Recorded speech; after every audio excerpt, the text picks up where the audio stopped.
Hello all, this is Chris Cariciadis with Aqua Agitators, and today it's a pleasure of mine to host Jim. Jim, greetings from Amsterdam. How are you? I'm great, Christos. Thanks so much for having me on your cast. Thank you very much as well for taking time out of your agenda to talk. So, Jim, for those very few that don't know you already all these years in the water sector, do you mind giving us a quick intro? Sure, sure. I'm Jim Lauria. I'm the Vice President of Sales and Marketing for Maisie Injector Company. Maisie Injector Company manufactures and designs advanced mixing and contacting systems for a wide range of water treatment applications. I've got a bachelor's degree in chemical engineering from Manhattan College, and I've been in the water sector for a number of years. And it's been a pleasure to know a lot of people through LinkedIn and through a lot of the projects I've been involved in. You have been active in team since 2000.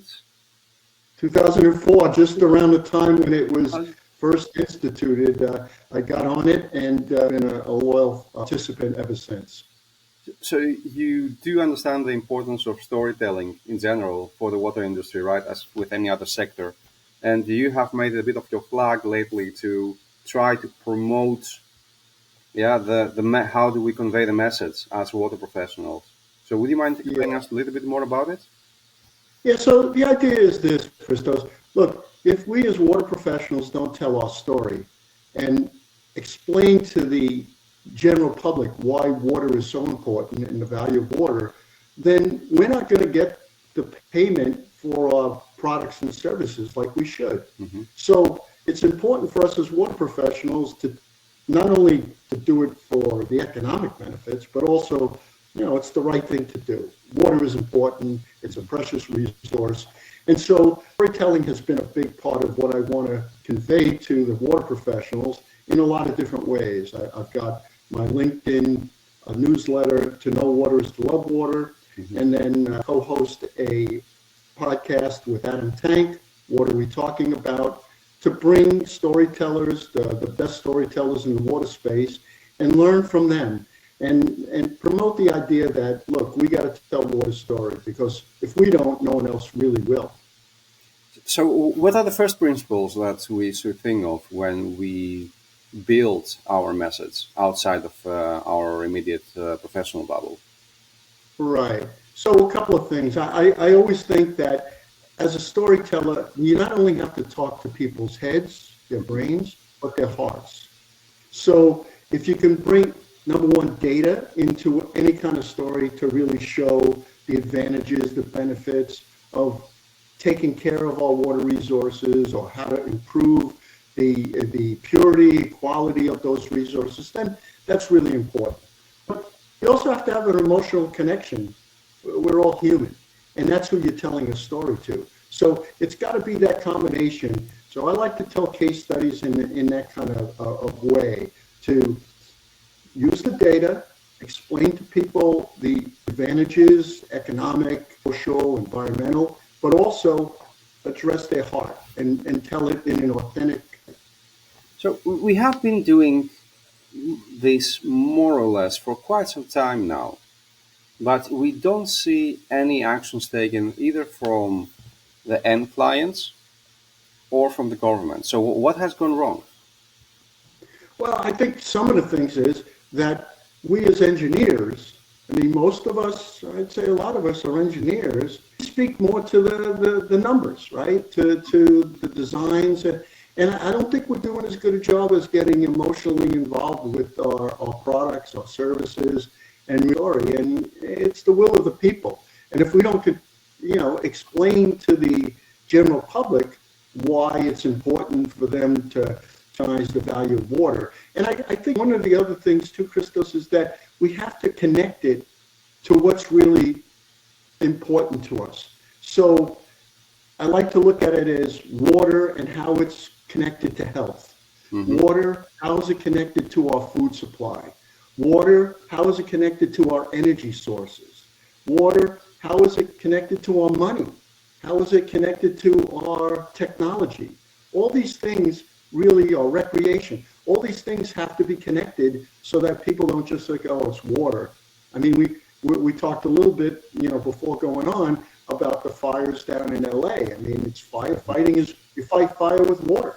And so this is, and I think it is resonating more now. I think people are recognize it more how important water is and what does it mean to about high quality water, what it means to our health, and what it means not to have water, right? So I mean, all those things are important. And for most of us, I'd say these concepts are pretty clear. Yeah, but we are Mhm. water professionals. How on earth can we organize such a message to the public? So, I mean, one of the things that I've become active in Hmm. is my local community. So, when our wastewater treatment plant had a citizens academy where they're inviting people in to explain what they do, the general public, I participated and I became active in that. I'm active in the Napa Engineer Society.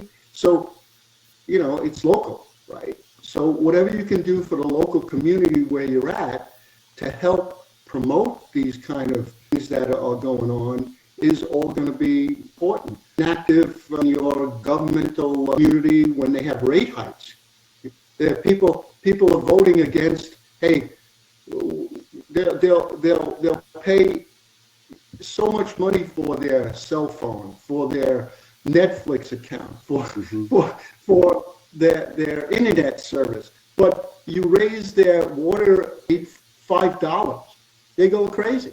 And so whenever I see that there's going to be a commission to talk about that or a city council to talk about raising rates, I try to attend so I can tell, hey, this is a bargain. This is a real bargain. Now, with the subsidy of water, nobody has ever really understood its true value, right? Yeah, as a Right. resource Yeah. and treating it as well. Mhm. How can we convey also a message to our clients? Yeah, the other industries that their blood is actually water. They need it to run, right? So how do we convey the message to them? Well, I think one of the things I like to talk about is case studies.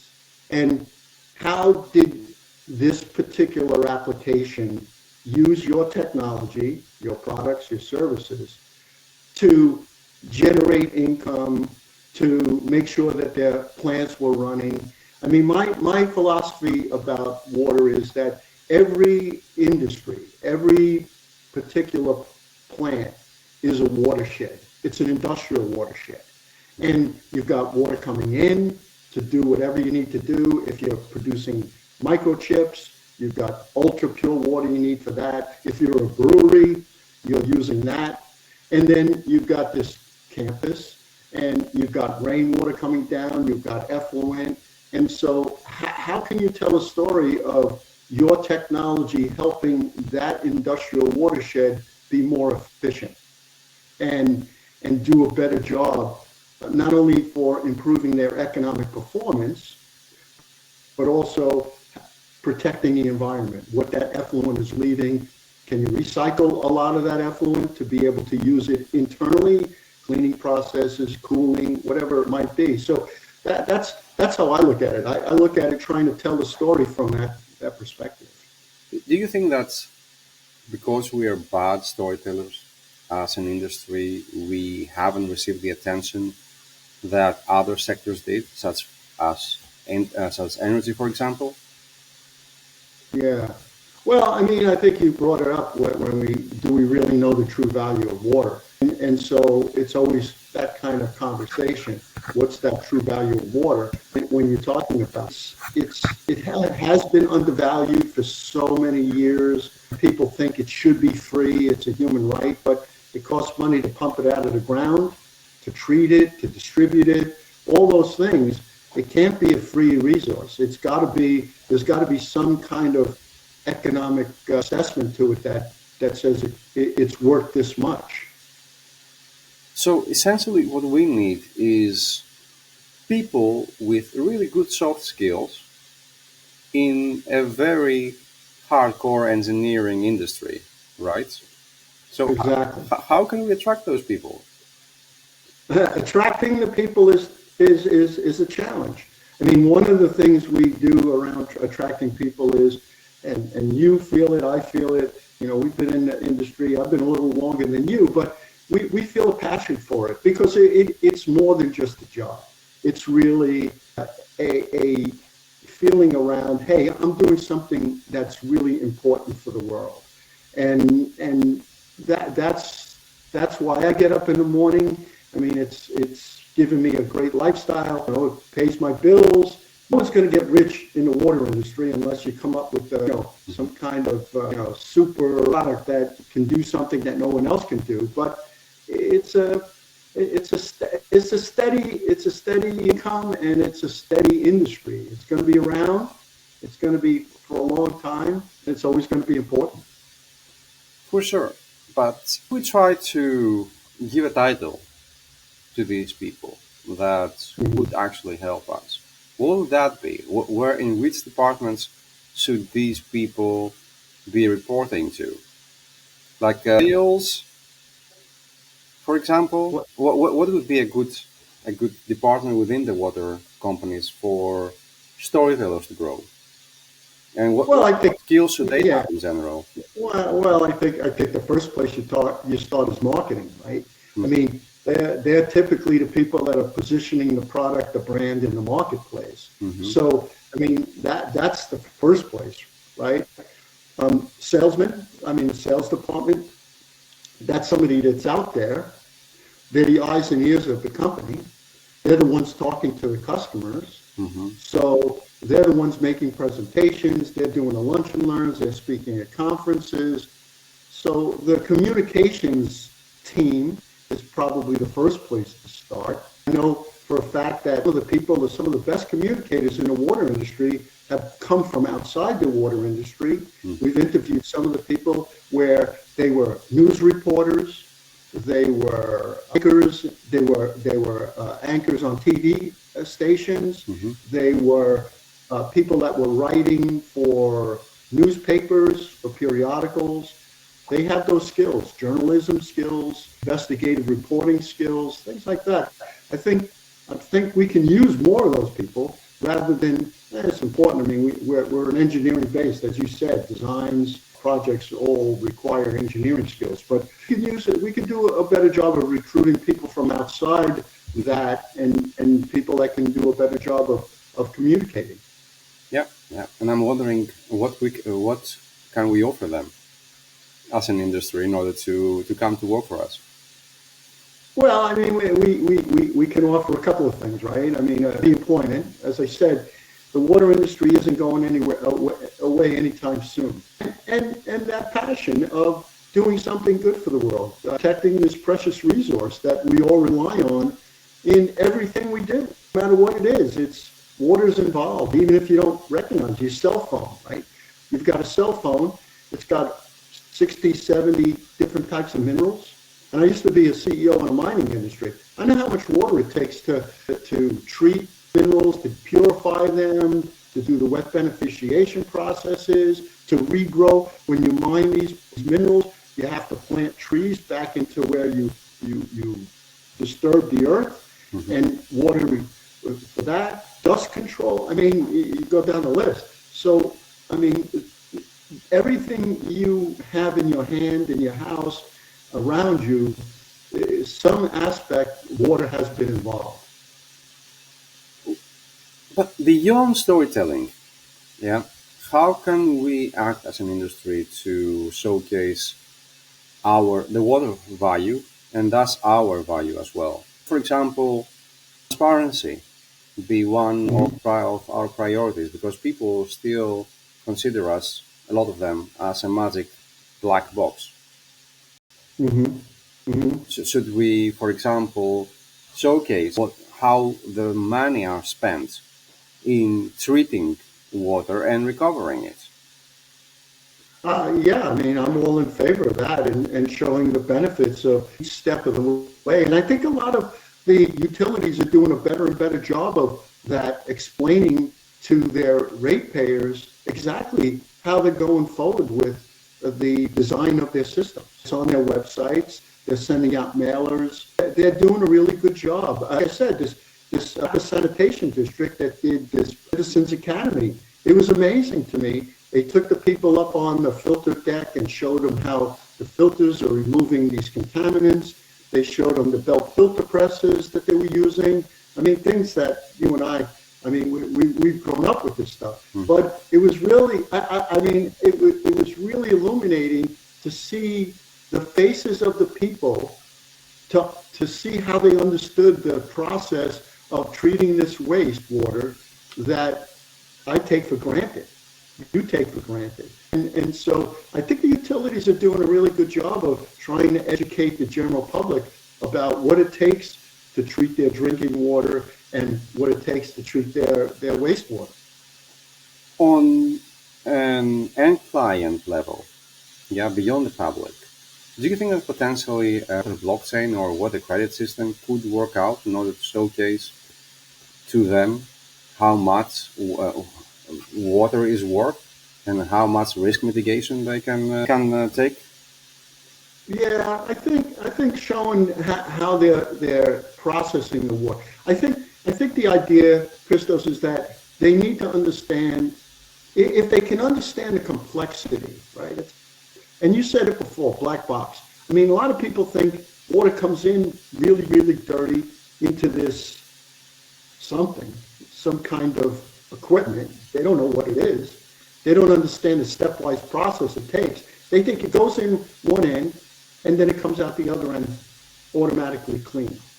From the worst sewage to drinking water. They think, oh, okay, it went in and came out.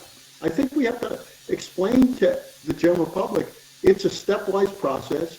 Each step is important. If you don't do the first step correctly, it really messes up the second step, and then the third step and the fourth step. So I think making them understand it's a stepwise process is really an important part of the A bit of like a Jenga tower, I like to say. You need to build properly. yeah, yeah, exactly. Jim, I don't want to take too much of your time, but what would be your advice to the managers of the water companies that they need to take immediate action in the coming years in order to help the industry grow? Yeah. Well, I said a little bit of it before.